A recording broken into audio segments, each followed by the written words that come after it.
Haya, sasa ona wenye wakula kitu masiri na kuona inafunguka, unapita nywe. Hii economy itabakia watu wawili. Ngoja, mnadhani hii Kenya ni yenu?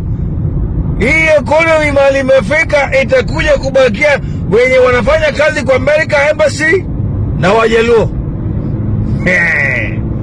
Munaongeza fuel, mnadhani sisi Omera Ruto, wewe weka hiyo kitu ikwe 1 liter 530. Hiyo 500 ni ya fuel na 30 ni ya kutoa.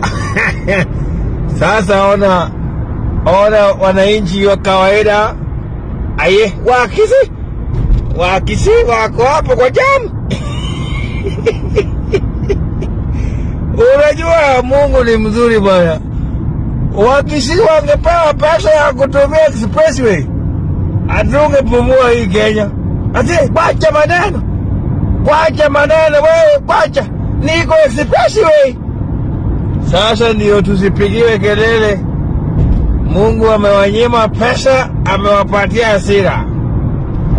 Hii barabara ni ya wenye wako na pesa, wenye wagopi fuel. Bera, don't joke. I am telling you, sisi Wajaluo, the Igbo community, MERCEDEZ inaenda nywe. MERCEDEZ ini gari inatemera. Ona. Wacha fueli ongezeke bwana.